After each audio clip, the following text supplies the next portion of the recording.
Today on the No Sitting on the Sideline Dad podcast, episode number 34, my interview with Paul Kortman, one of the hosts of the Nomad Together podcast, and also a dad. Topic talk about being location dependent, living a life with no fear, kids' learning experience not always in the classroom, investing in your kids, which is important. Also, much more we cover in the interview next in the podcast. Let's do this.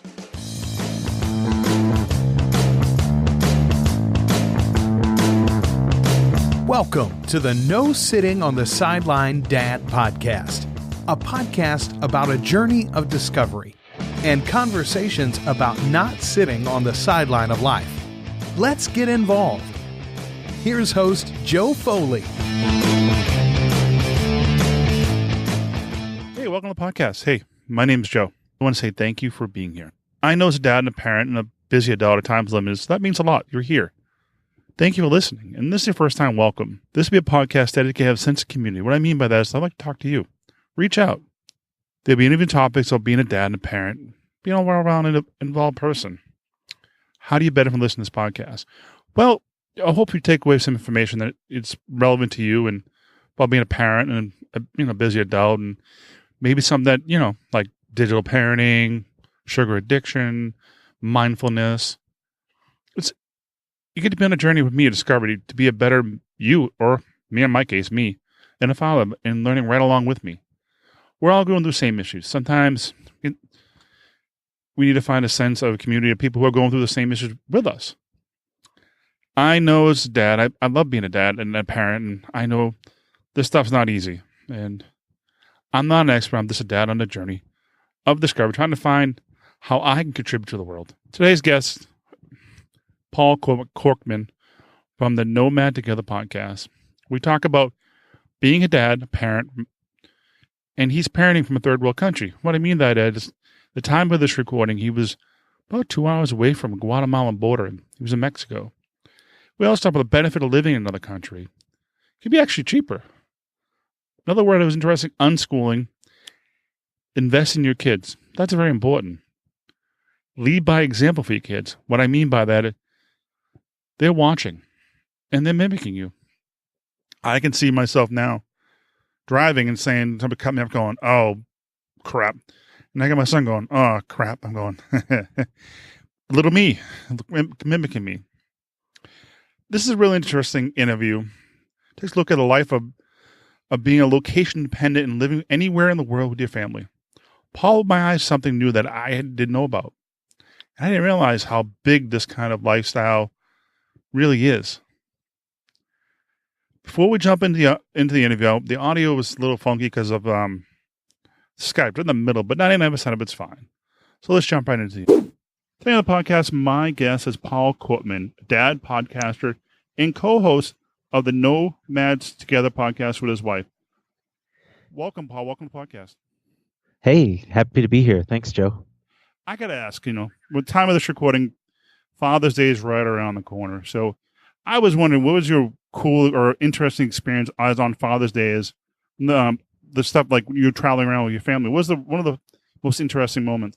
Well, you switched the question there a little bit because just being a father and Father's Day and with that coming up, some of the coolest moments that I had just involved, my child's reaction to me, or one of those endearing moments where the child just totally unprovoked just comes up and snuggles in your lap and is like, I love you, Dad. And it's like, dude, just melt my heart. And that has nothing to do with travel. That just, or our lifestyle or anything like that. It's just, as a dad, especially because I didn't have a good dad situation, I still struggle being a dad. But when that child just comes up to me and says, I love you, Dad, I never did that to my dad. And so to have, my son especially, he gets me every time he does it.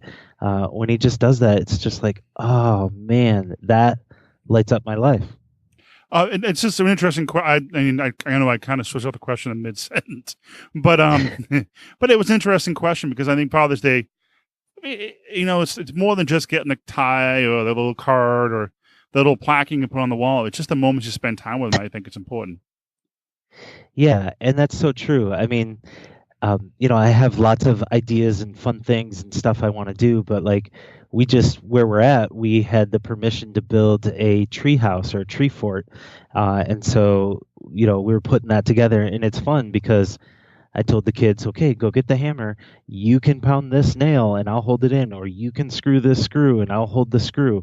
Holding the nail was a little bit nervous for me, but holding the screw when they have the little hammer drill screwdriver, that's no big deal.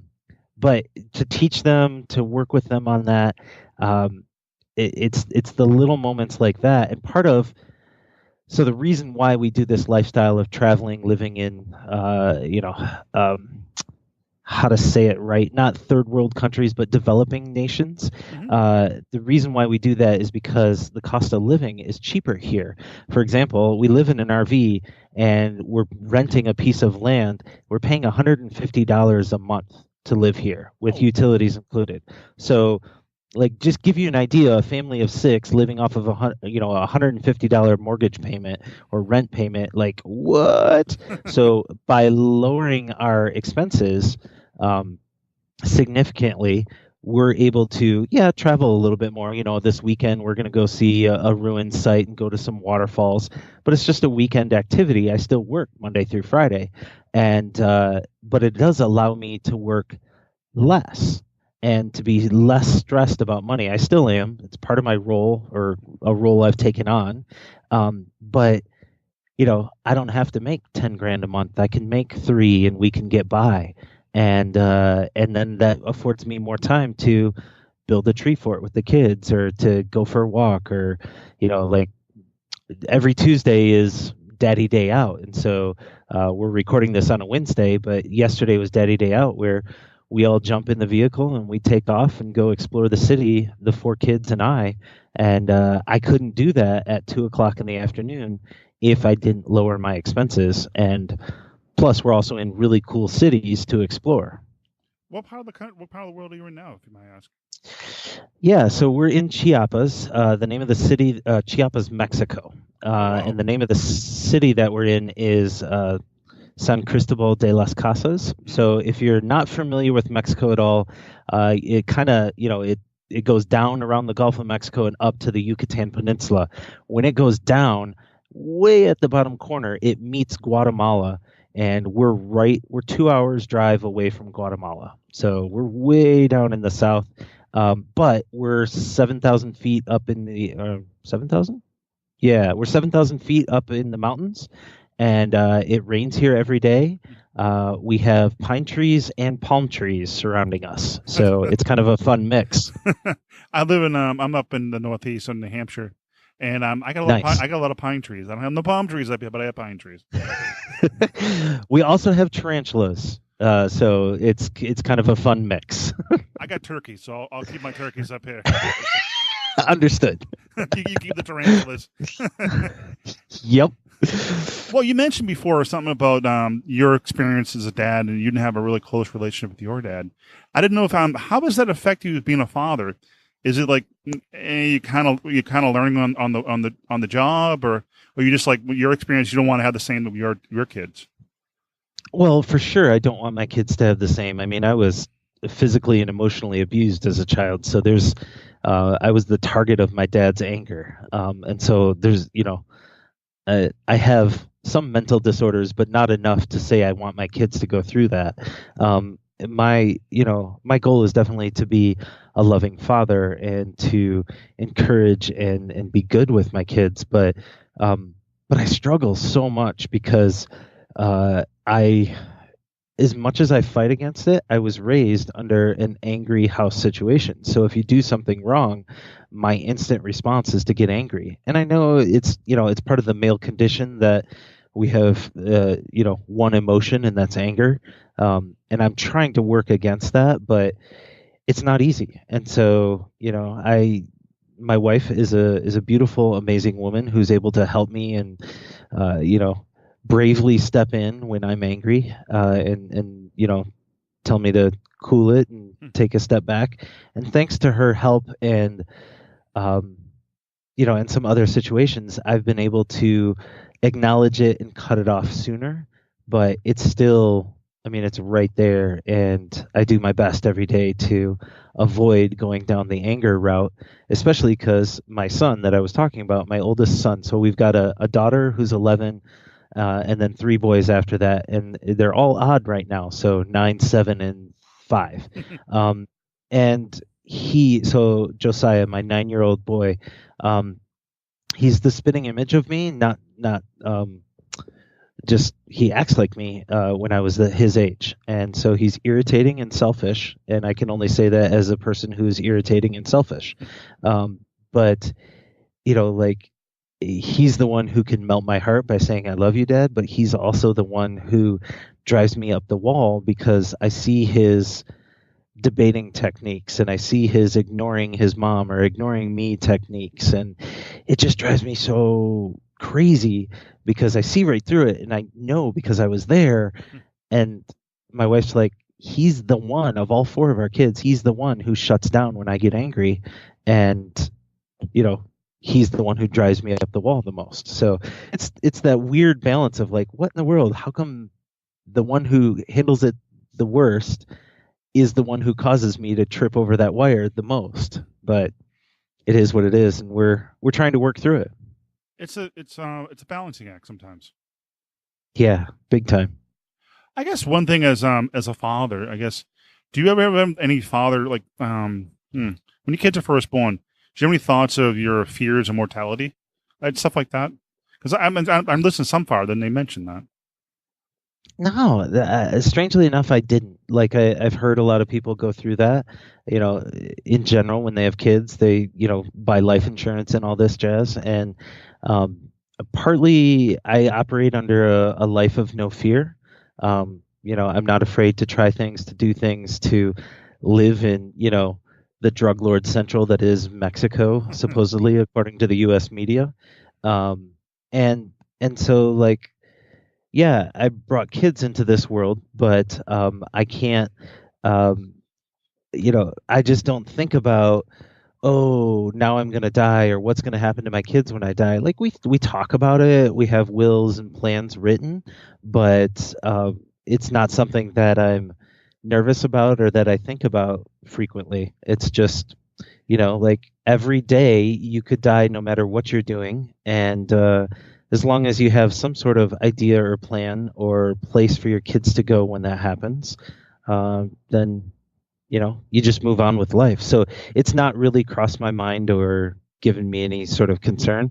I think for me, the bigger deal is for the longest part of my life, I was afraid I was going to be the monster my dad was, and I didn't want to have kids, and I didn't even want to get married. I mean, my dad treated my mom awfully, and I had no desire to do that. My wife came into my now wife, back then girlfriend, came into my life and was like, hey, let's face that fear and let's deal with it. And so that would be more of a larger fear for me, is just having kids in general.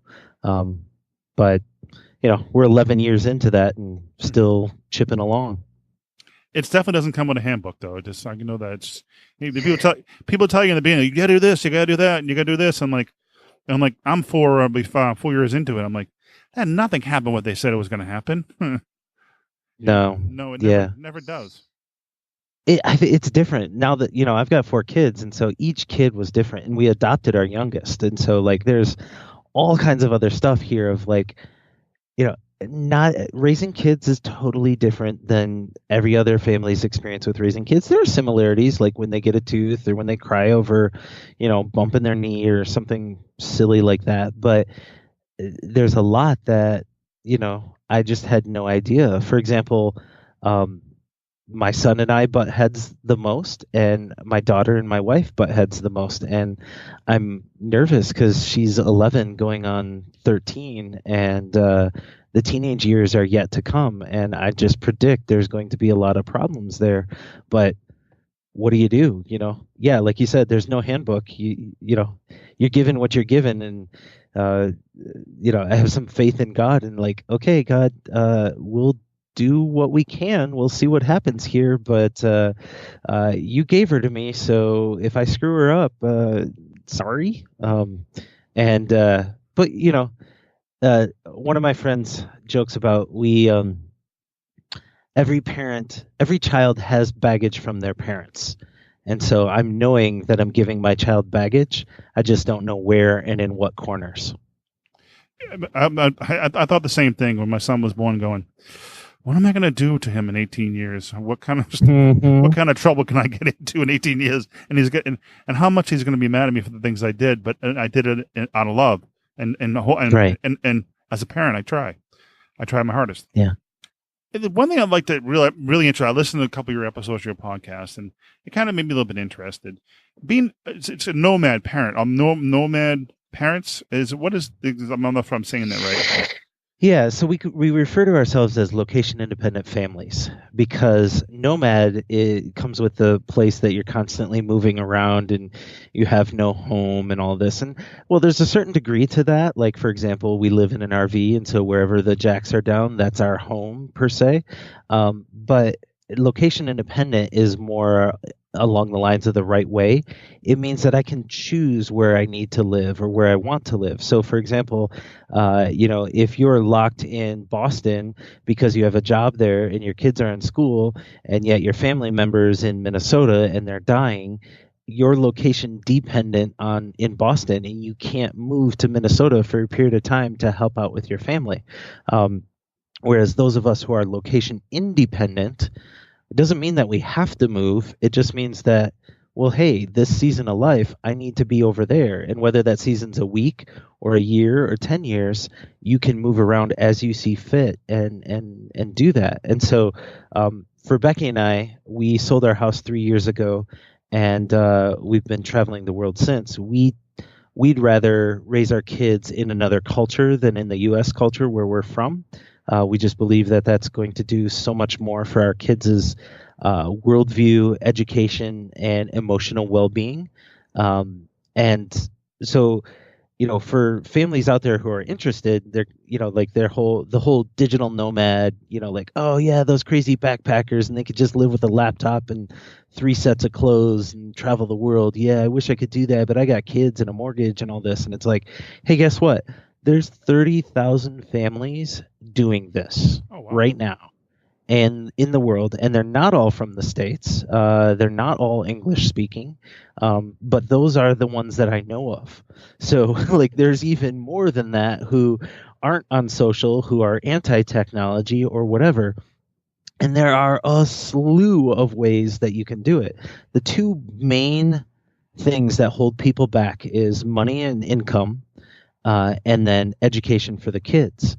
And if you can get over those 2 hurdles, everything else is like, it just kind of falls into place and starts to make sense. Like some people object to, well, what about 401ks and insurance and all that? And I roll that into money and say, listen, if you can make money without having to go to your day job, and you can make enough to afford a living for your family, could you also afford insurance? Could you also put money away in your 401k if you didn't have to pay that ungodly mortgage and for the boat and for all of this? And if you could live in a place that's actually cheaper, would you have more money to put into your 401k or whatever? And it's like, oh, well, I didn't even think of that, And then with education, it's like, well, I have to send my kids to a good school. Otherwise, they'll be, what exactly will they be? Bums on the streets? Plenty of college graduates are bums on the streets. So, like, let's talk about, is it the school that's going to make or break your child, or is it more your relationship with them and their aptitude?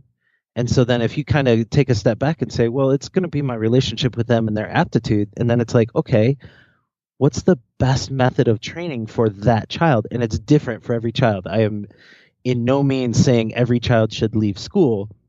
I'm just saying school right now in the U.S. is designed to put you into a widget producing job. It's really designed to have you work on a factory floor. Even though, we talk about office jobs and all this, it's designed for you to, make widgets and push it down the line.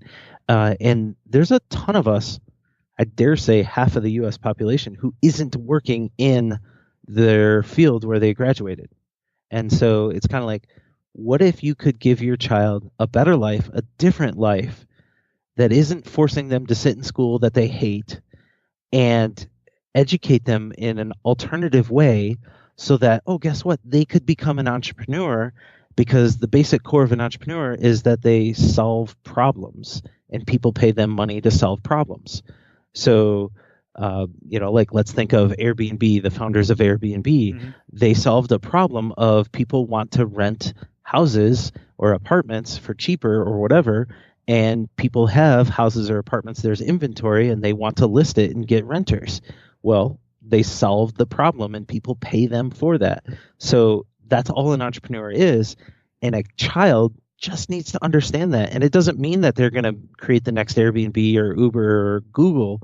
It means that they're going to be able to sustain their family by making money, by providing value to the world that somebody's willing to pay for. And that's all that I ask for my kids, is that if they're going to need to make money at some point in time in their life. And so they need to understand, I need to learn the skills it takes to provide value that somebody's willing to pay for. And if that's all that I teach them, then I've been wildly successful for my kids. I had a quick question. I mean, you said something about the school system pointing, like they go to school and they basically go into jobs and pushing widgets down the line. It seem like it? I don't know. It seems like to me it's changing. I don't know what your point of view. I mean, it's a lot there, but I can see a little bit of it changing. It's changing, yes. I mean, it does change, but when you really look at it, like, and I'm talking broadly about public school, even though I went to a private school.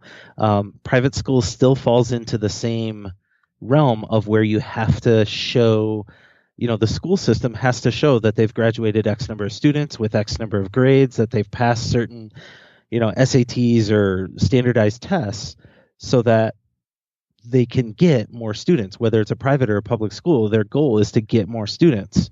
And so they have to show how good that they're doing. Well, how do you show how good? Well, standardized testing. Yes. Standardized testing will never, like entrepreneurs most often fail at standardized testing because they're thinking outside the box. And standardized testing is just one way to measure education and potential success. But really, when you look at the core of it, it's rote memorization. It's not problem-solving skill sets or dealing with the real world.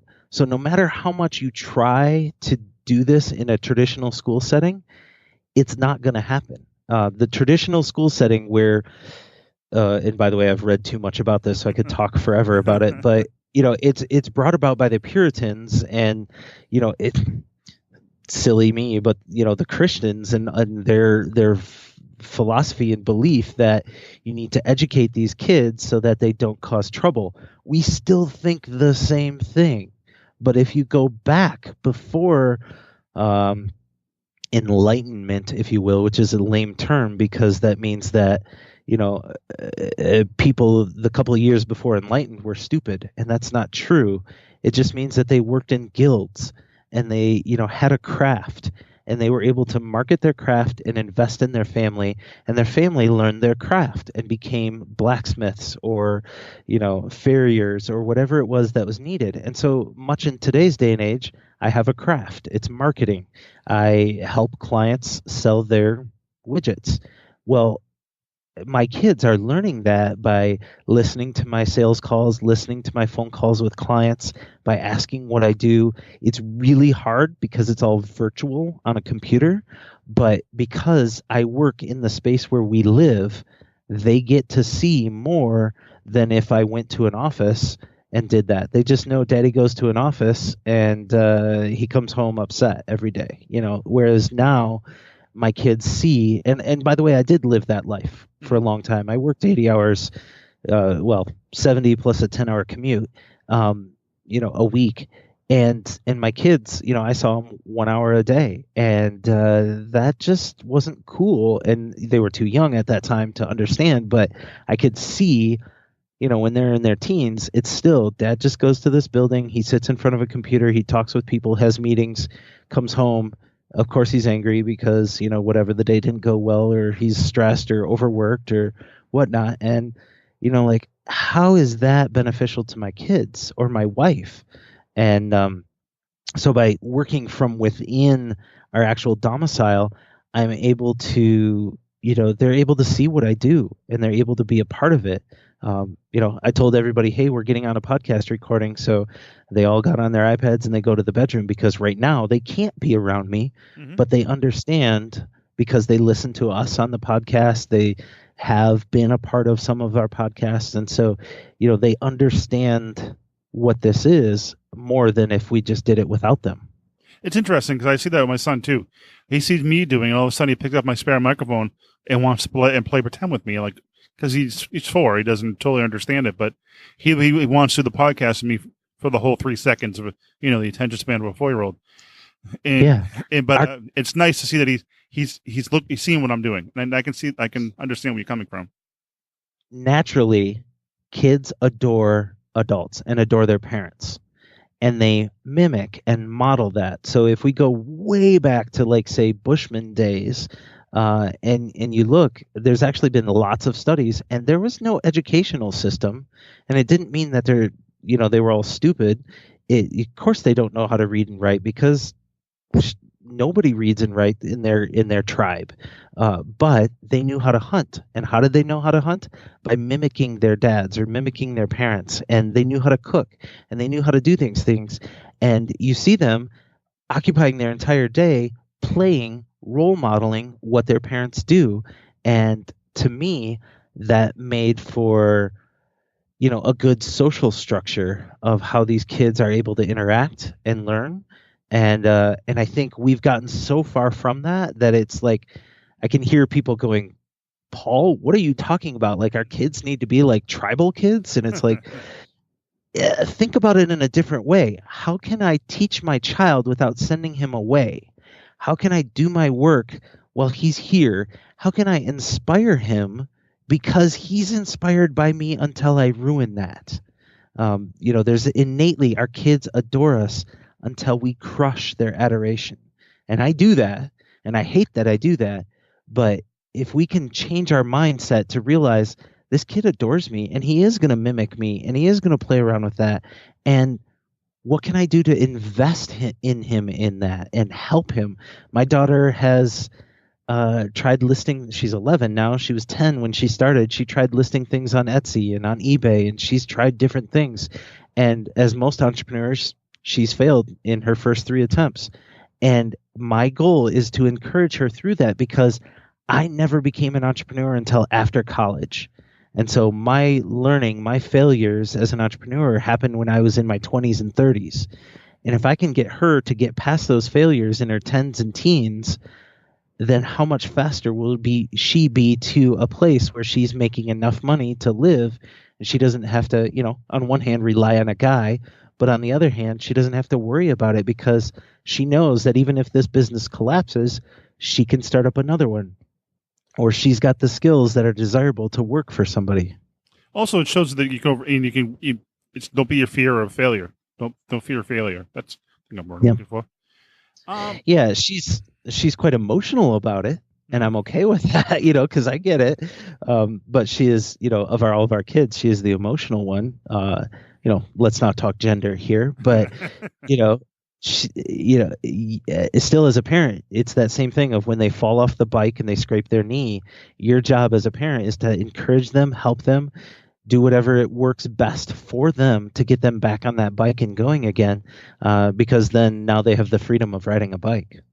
I mean, even as a dad, I mean, sometimes like not gender roles, but even as dad, I feel bad. My son falls down or he's upset, and like I'm like dads, we're not supposed to cry, but I mean, I cry along with him sometimes when he's really hurt or sick or something like that. Sorry, I've shut down all my emotions. I wish I could be that kind of a dad, but it takes a lot for me to cry. So I'm jealous of you guys out there who can do that and can be that emotionally connected with your kids. Keep that up. Don't be ashamed of it. I'm jealous. It's a good way of connecting and it's not show them it's not, he doesn't have to be scared to show his emotions. Mm-hmm. One thing I'm interested, and I'm still interested in what you do and how you and your family and how you support yourself. What kind of jobs are out there? What kind of ways of making income for a lifestyle like yours? Oh my goodness. I could tell you so many stories of all kinds of crazy things. And my I've done a couple of sessions of Stump Paul, and where I stand in front of a group of people and I say, okay, give me a job that you work or that you know somebody who works, and you believe that that job is location dependent, that there's no way to make a location independent revenue out of that. And nobody has stumped me yet. They've come really close, but there's always an angle. There's always a way around it. So, for example, I know a dentist, and it's like, wait a minute, you can't travel and then set up like, we're not talking tin shack dentists, like, like, hey, this is a little questionable and maybe not sanitary. No, she does travel the world and makes probably more than we do because she's a dentist, but she doesn't clean mouths anymore. She doesn't look in people's mouths. Instead, she found that there was a training, or there was a certification that international dentists have to pass in the U.S. and it's kind of like the gold standard for everything. And she found that there's nothing out there helping these folks pass that test. Oh, wow. And so she created a course, and now she goes around and speaks at dental conferences around the world and gets paid to speak. And all these people then flock to her course, and she makes money without having to do anything because she just tweaks the course once or twice a year to get it refreshed and updated, and it just brings in her money. So, like, there's always writing and teaching. So you got to think about that. Like, can I teach somebody to do what I know how to do? Yes, you can. Believe it or not, you can. And people probably will pay you good money for that because college is becoming so expensive and people are looking for more specific. Like, I want to learn how to deal with this software, or I want to learn how to be a better dad who doesn't get angry. Those are the things people are looking for, not I want to learn algebra 304. Who looks for that? Instead, they're looking for, I want to become a better bird identifier, or I want to become, a better, I'm talking to the dads out here like myself, I want to romance my wife better. These are all courses that you can teach.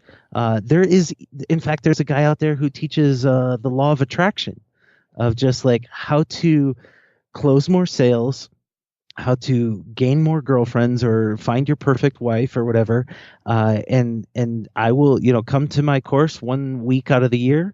I teach this course and I make, $70,000 in 1 week, teach you guys how to do all this. And you can go back and, 90% of my graduates, double their income or whatever it is that they're trying to do. And it's like, okay, so think of anything and you can teach.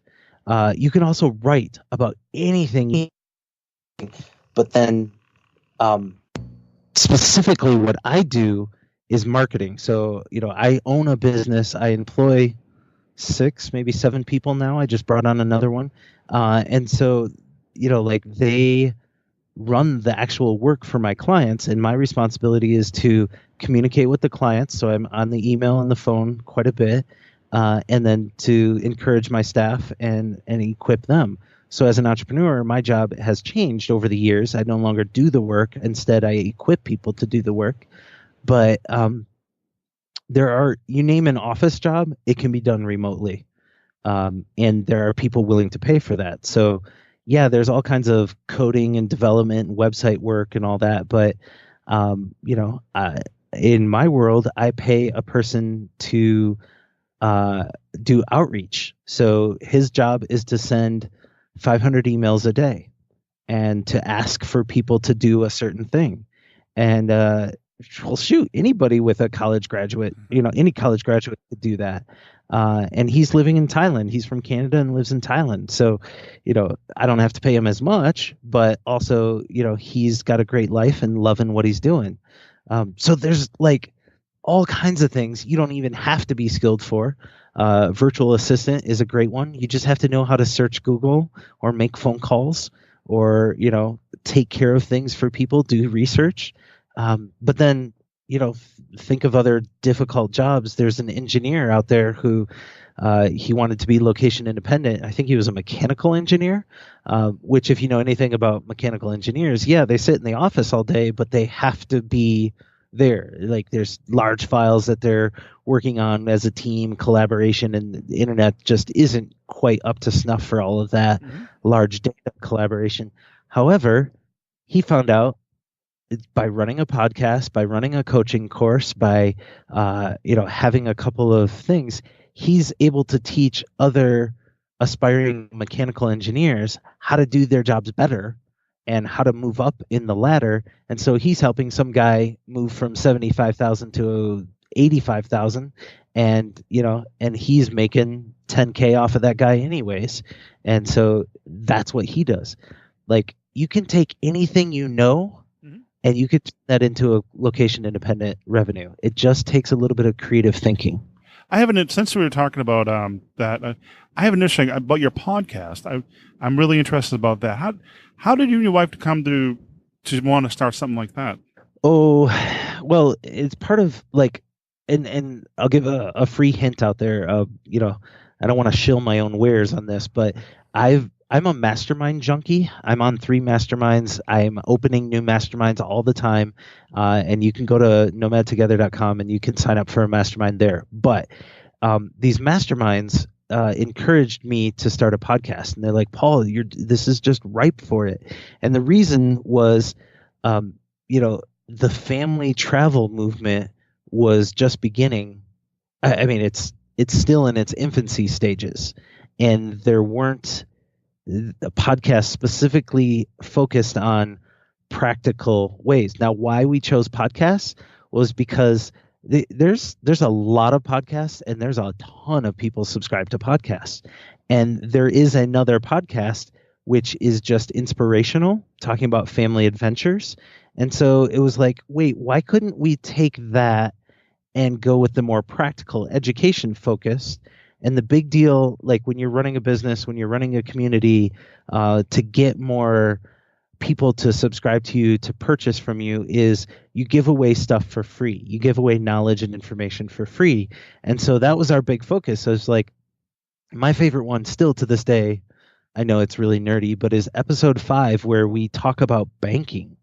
And the thing that, like, it seems like, really, why would that be so fun? And it's because so many people come into this and they don't think about the logistics of, or they wonder, like, how in the world am I going to do ATMs? And what am I going to do for getting money? And do I need to do traveler's checks like my parents used to do and all this? And it's like, we solve all of that. And then we give away these really cool tricks. And I'll give you one. Schwab. You can get a Schwab investor checking account for nothing.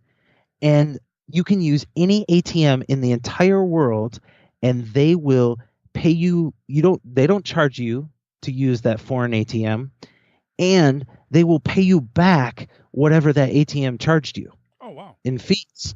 And so, when I found that out and found that, it's the traveler's best friend, and it's like, okay, well, we need to get that out there. We need to explain to people how to do this and, what to do, because, invariably, one of my debit cards or one of my credit cards will get locked out because we're traveling, even though we have travel alerts on all of this. And so how do you manage that, and how do you prevent that, or at least mitigate it, how bad it can be for your family? Because I've had employees stuck in countries where they couldn't leave because they only had one credit card, and that credit card got locked out due to a travel violation.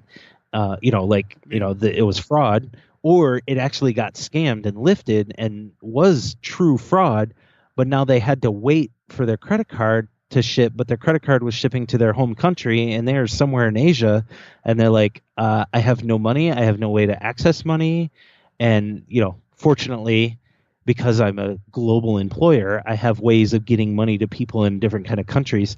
Don't think of me as a drug lord. Just, I have ways, and, we can solve these things. But I would hate for a family to run into that situation of where we have no money. We have money. It's just in a bank in the States or in Canada, and we can't get to it because we only brought 1 or 2 credit cards or debit cards with us. And so, yeah, that episode 5 solves all those problems. And like that, I just really feel is like a snippet of why we have these 50 episodes out there of encouraging people. Here's a practical way in which you can educate your kids. what is world schooling? What is unschooling? What does that really mean? And how does that look like? And so instead of just kind of being loosey goosey and telling you the next story of how this family traveled the world, let's get down to nuts and bolts and like, okay, how do I approach this problem? Now, the fun part is, you know, I'm starting a business that it's taking a while to get off the ground, but that's because I want to serve families, and sometimes that means I don't make money, and that's okay, but I want to help them to make this lifestyle choice, whatever it is. And that's why, I talked about location independence as it doesn't mean you're traveling all the time. It means freedom to be where you want to be, and you're not locked down by, like I said, a mortgage, a job, or an education situation for your kids. Or, so like one of them is, like what happens if your wife suddenly comes down with a rare form of cancer and it's only treatable on the other side of the country? Well, how cool would that be is if you could still educate your kids, still work your job, move to the other side of the country so that your wife can get the best treatment as possible to knock that cancer out, and you're still golden. Like those sorts of situations, people always wonder, whoa, you're in Mexico, like, do you have medevac insurance so you can get back to the States if a dire emergency happens? And it's like, well, yeah, kind of. We did. We don't right now, and I can get into that later. But there are facilities here that treat better than they do in the States for certain situations, and so we will go. Like, for example, like my wife needed laser eye surgery, and so we went and found the best facility and the best doctor, and we brought her there. Happened to be in Yucatan, Mexico, in Merida, and got it for a quarter of the price of what it would cost in the States. But really well done, great surgery, easy, and like those sorts of things of like, what if you could choose to go to the right facility, the right doctor, the right place for whatever it is that you need? And oh, by the way, it might be cheaper, but even if it's not, even if it's in the States, like whatever your dream lifestyle is, I want to enable you to do that. My wife and I, our family goal is to help others to have the freedom to break away from the American script. Well, I said one thing you said, and I was very interested. I'm trying to think of what I was going to put it, but what is unschool? What does that mean? Oh, how do I start? So like a lot of people approach this, like there's a phase out there called unconference, and it has some similarities there, but unschooling is not schooling. Okay, so a double negative means it is still schooling, it is still education, but let me take you on a bit of a spectrum.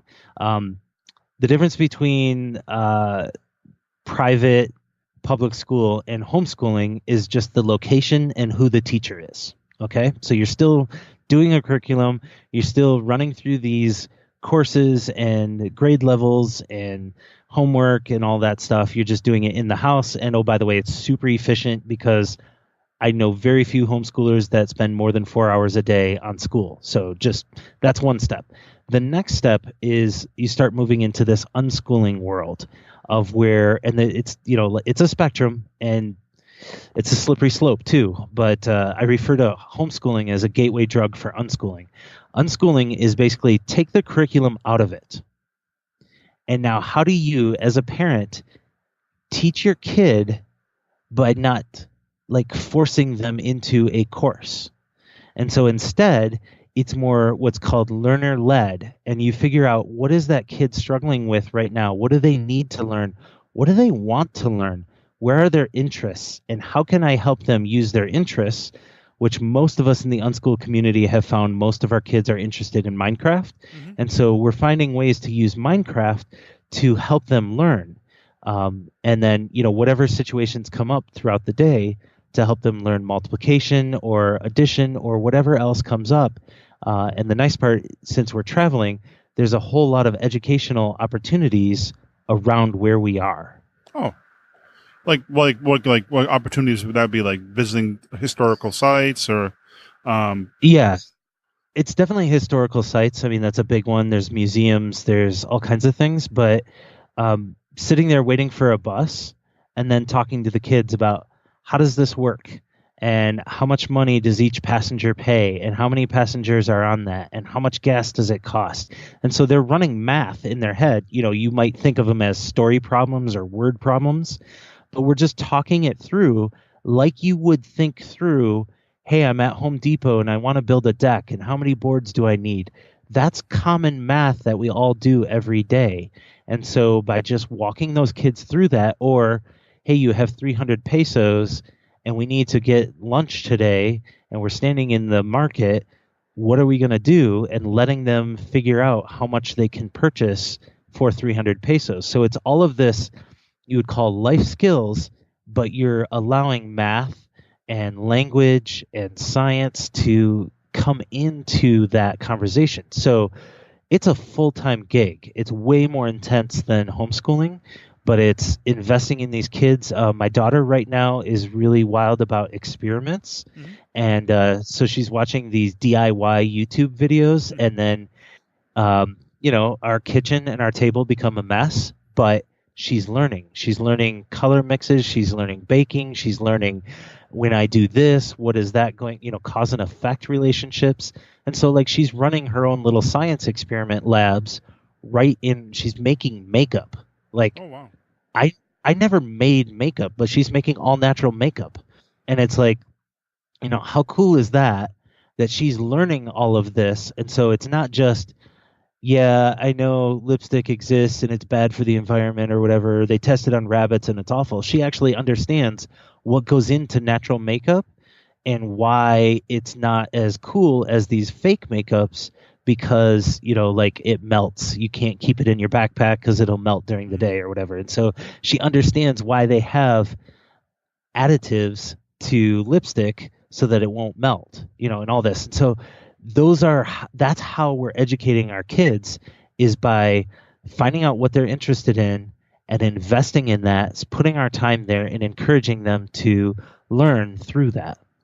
It sounds like very interesting way to teach the kids and again, a different perspective and a different way of understanding the world.